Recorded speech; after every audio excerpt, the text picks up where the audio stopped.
In this video, I'm building a box beam console table. You may have seen these types of tables for sale at places like Arhaus, Timothy Oulton, Pottery Barn, or Restoration Hardware.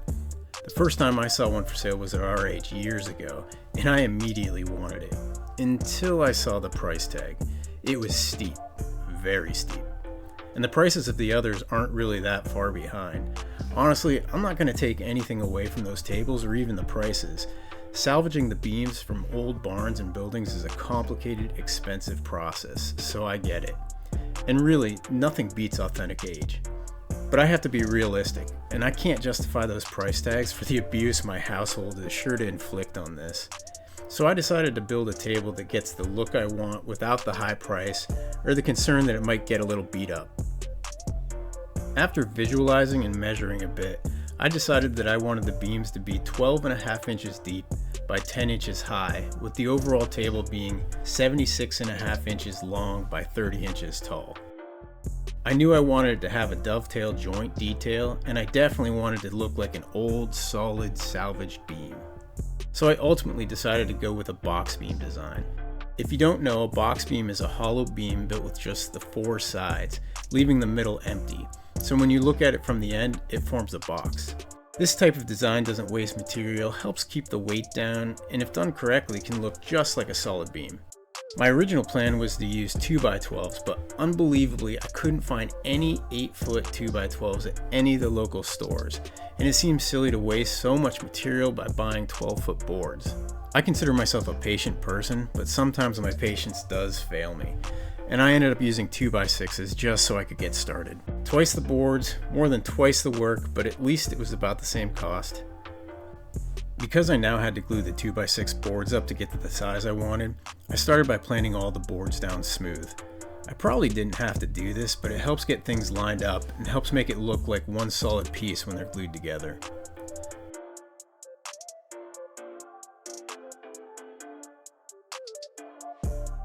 After planing, I ripped each board to 5 inches wide. I also cut 4 pieces to 1.5 inches wide to use to glue up the wider pieces I planned on using for the top and bottom of the horizontal beam and the insides and outsides of the leg beams.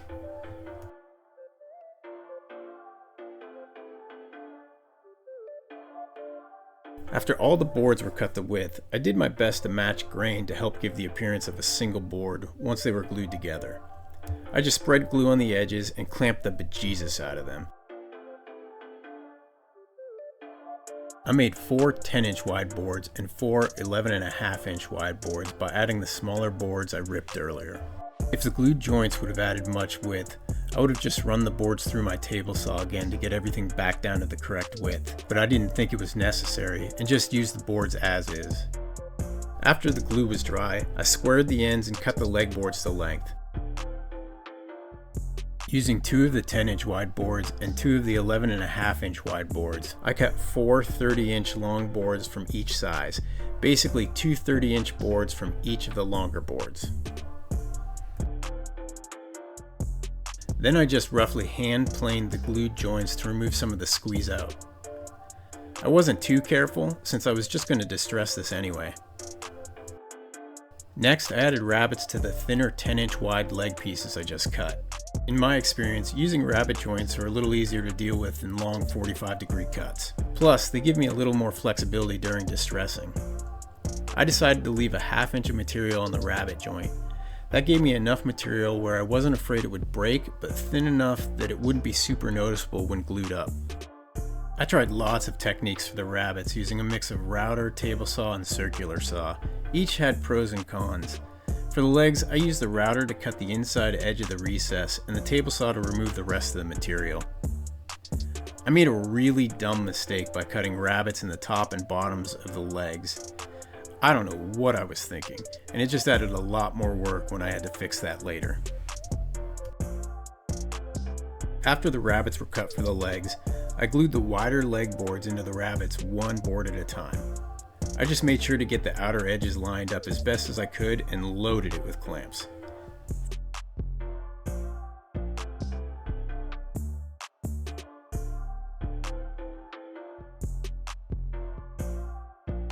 For the final leg board glue up, I spread glue on both rabbets and the board, dropped the board in place, and started clamping.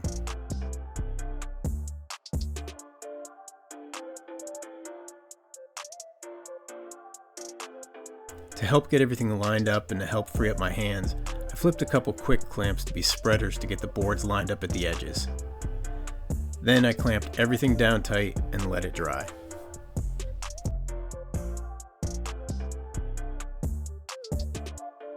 Because I was dumb and cut the rabbets on the top and bottom of the legs, I ended up having to cut some extra pieces from the leftover scraps. I glued them together, then glued those pieces into my dumb rabbets. I wanted end grain so that it looked like a solid beam, so I glued the pieces in end grain up. I did my best to make the grain look cohesive because at this point there was no way to make them look very natural. It turned out okay thanks to the fact that this was a heavily distressed table. If it wasn't, I would have been pretty pissed at myself. Now that I had the rough legs put together, I placed boards on them and just eyeballed how much material I wanted exposed after I cut the dovetail ends. Once that was decided, I could calculate the length of the top board of the horizontal beam so the finished table width would stay at 76.5 inches. I grabbed the 11.5 inch wide board I liked best for the top of the table and cut it to length. I then drew out the dovetail shape on each end of the board and cut them out with my jigsaw.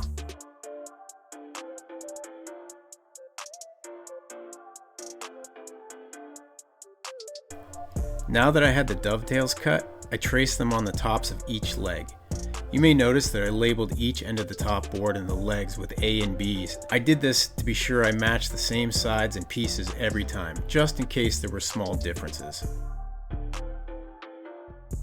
Then I cut the dovetail shapes out of the leg tops with a circular saw and a jigsaw.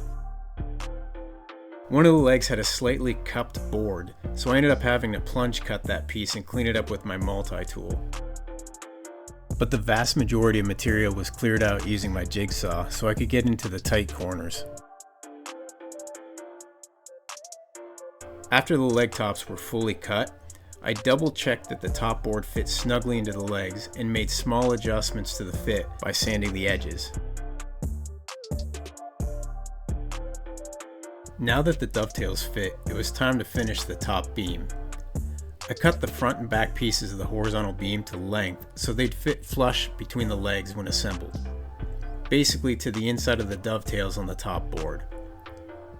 I then cut rabbets on the long edges of the front and back boards. This time I used a circular saw and the table saw to cut the rabbet. It actually worked pretty well. Honestly, all these tests were just playing around. Most times I would have done these completely on the table saw since I was removing so much material.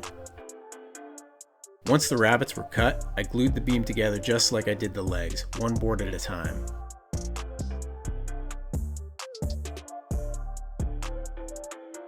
Having a lot of clamps sure helps when gluing long boards like this.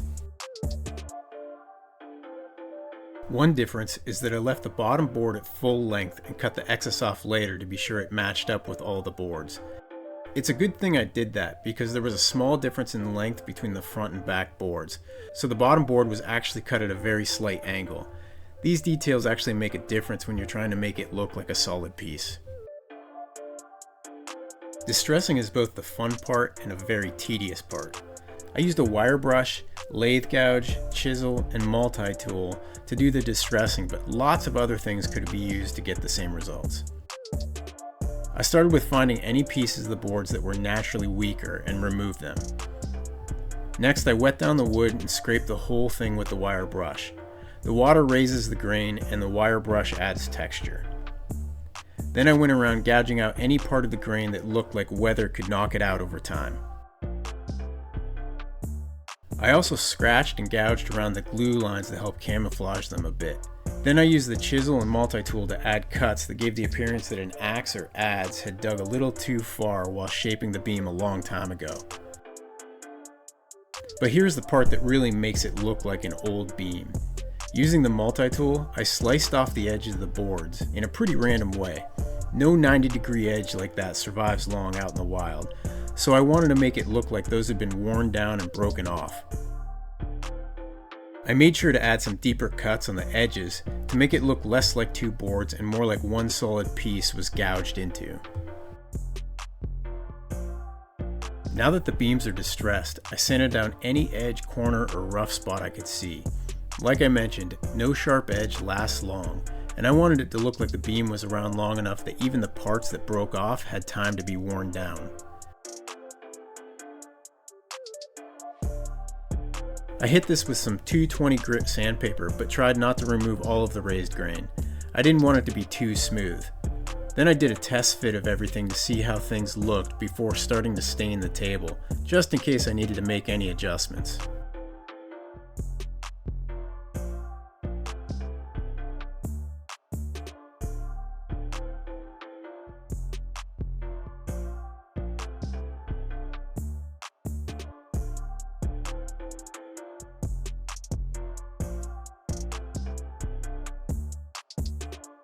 My wife had a very specific look that she wanted for the finish. She wanted to be a grayish brown with as few of the yellows or oranges that usually come with pine as I could get. After lots of tests, I got pretty close by using a combination of a whitewash paint base coat and stain. The base coat was a 50-50 mix of off-white paint and water. I had eggshell, but flat paint would have been better. I brushed the thin paint onto the boards, let them dry for a while, and then wiped them with a rag.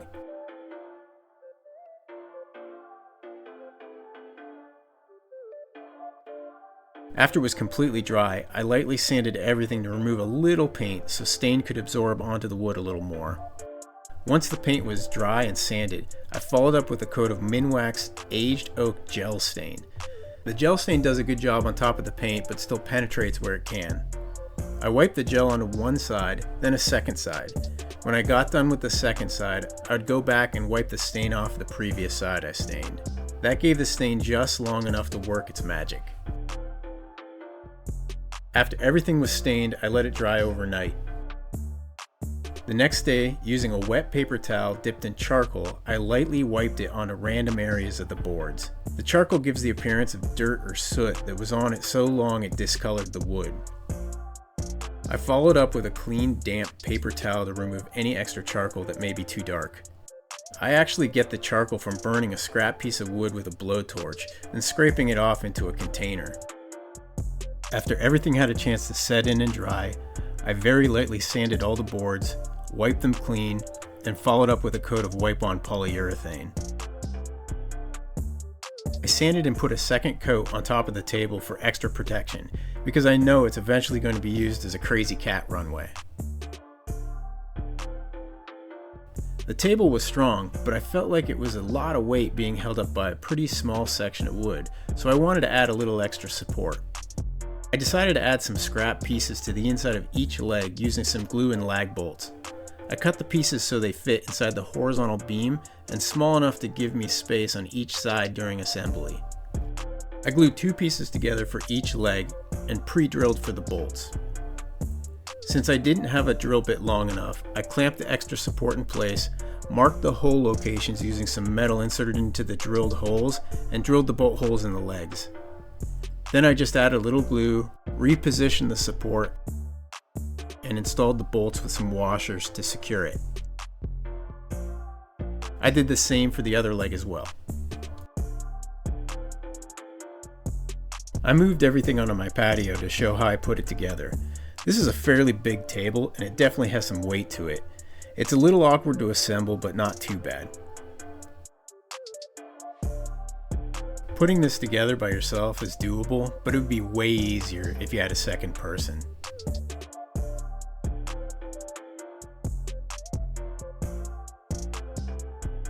I was pleasantly surprised at how this turned out. It really looks like a solid beam and has a pretty substantial feel to it. Even though my daughter helped a little with the distressing, she said that when she saw it, she totally forgot that it wasn't a solid beam. Unfortunately, the video is making the colors on the table look a little striped, which is not the case at all in person. You can see by matching the grain in certain places and camouflaging the glue joints through distressing, it really hides the fact that these are separate boards. Plus, matching features like this knot on 2 separate boards does a good job of tricking the eye.